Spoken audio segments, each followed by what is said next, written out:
You worked 50 weeks this year, missed dinners, skipped vacations, stayed late when they needed you.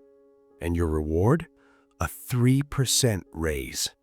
Meanwhile, rent went up 8%, groceries up 12%, gas up 15%.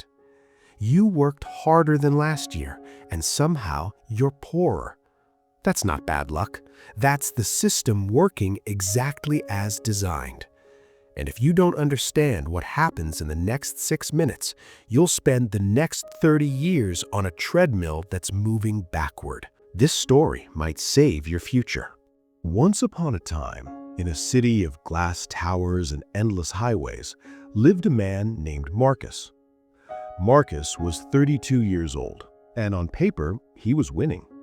He had a college degree, he had a salaried job at a mid-sized tech company as a project coordinator, he had health insurance, a 401k with a 3% company match, and 2 weeks of paid vacation he never used because he was too busy. Marcus made $68,000 a year.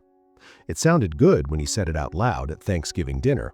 His parents were proud, his friends thought he had made it. But every single month, Marcus played a terrifying financial game. Rent, $1,850. Student loans, $420. Car payment, $380. Insurance, $210. Groceries, gas, utilities, subscriptions he forgot he had, it all disappeared before he could blink.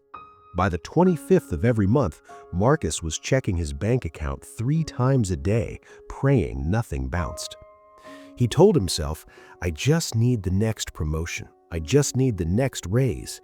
But 5 years into this job, Marcus had received 3 raises, and somehow he felt poorer than when he started.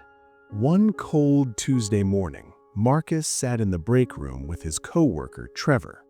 Trevor was 54 years old and had been with the company for 23 years. Trevor was the guy everyone respected, the lifer, the loyal employee, the man who never complained.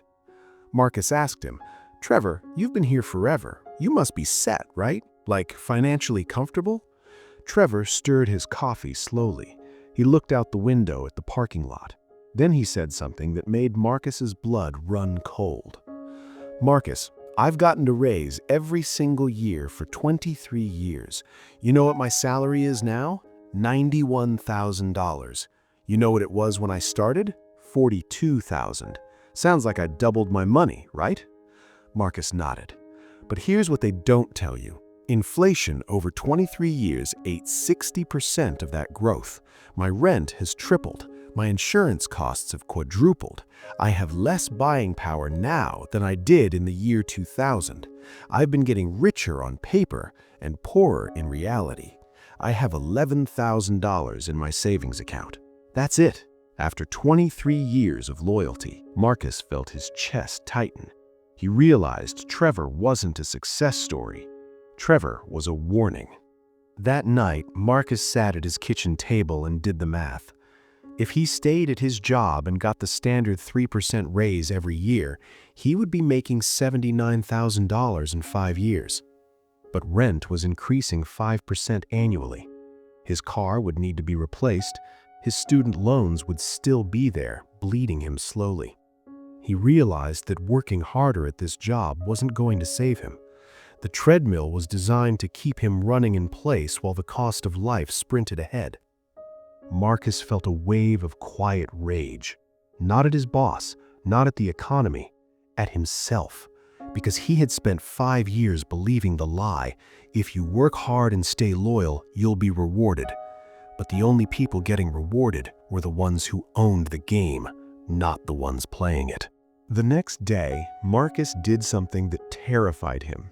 He opened a blank document and wrote, "What can I control?" He couldn't control inflation. He couldn't control his company's raise structure, but he could control his time, specifically the 3 hours he wasted every night scrolling, watching, and numbing himself. Marcus made a rule.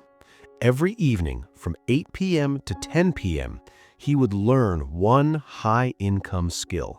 No distractions, no excuses. He chose copywriting, the art of writing words that sell. The first 3 months were brutal. He made $0. He felt like an imposter. He wanted to quit and go back to the couch. But he remembered Trevor's face, the face of a man who stayed loyal to a system that didn't stay loyal to him. Month 7, Marcus landed his first freelance client, $800 for a single sales page. It took him 12 hours to write, but it was $800 he earned outside the cage. Month 14, he had 4 clients. He was making an extra $2,400 a month, more than his rent. Year 2, Marcus walked into his manager's office and said 5 words that changed his life. "I'm giving my 2 weeks." His manager looked shocked. "Where are you going? Did you get a better offer?" Marcus smiled. "No, I'm going to work for myself." Here's the truth they don't teach you in school. Your salary is not designed to make you wealthy. It's designed to keep you comfortable enough to stay, but desperate enough to never leave. The 3% raise is a psychological trap. It makes you feel like you're progressing, but inflation and rising costs are eating you alive from the other side. You're on a sinking ship, and they're handing you a teaspoon to bail out the water. Real wealth is not built by working harder for someone else's dream. It's built by taking the hours you waste and turning them into assets. Skills, businesses, income streams that don't require you to trade your time for pennies. Marcus didn't become a millionaire overnight, but he became something more valuable. He became unemployable.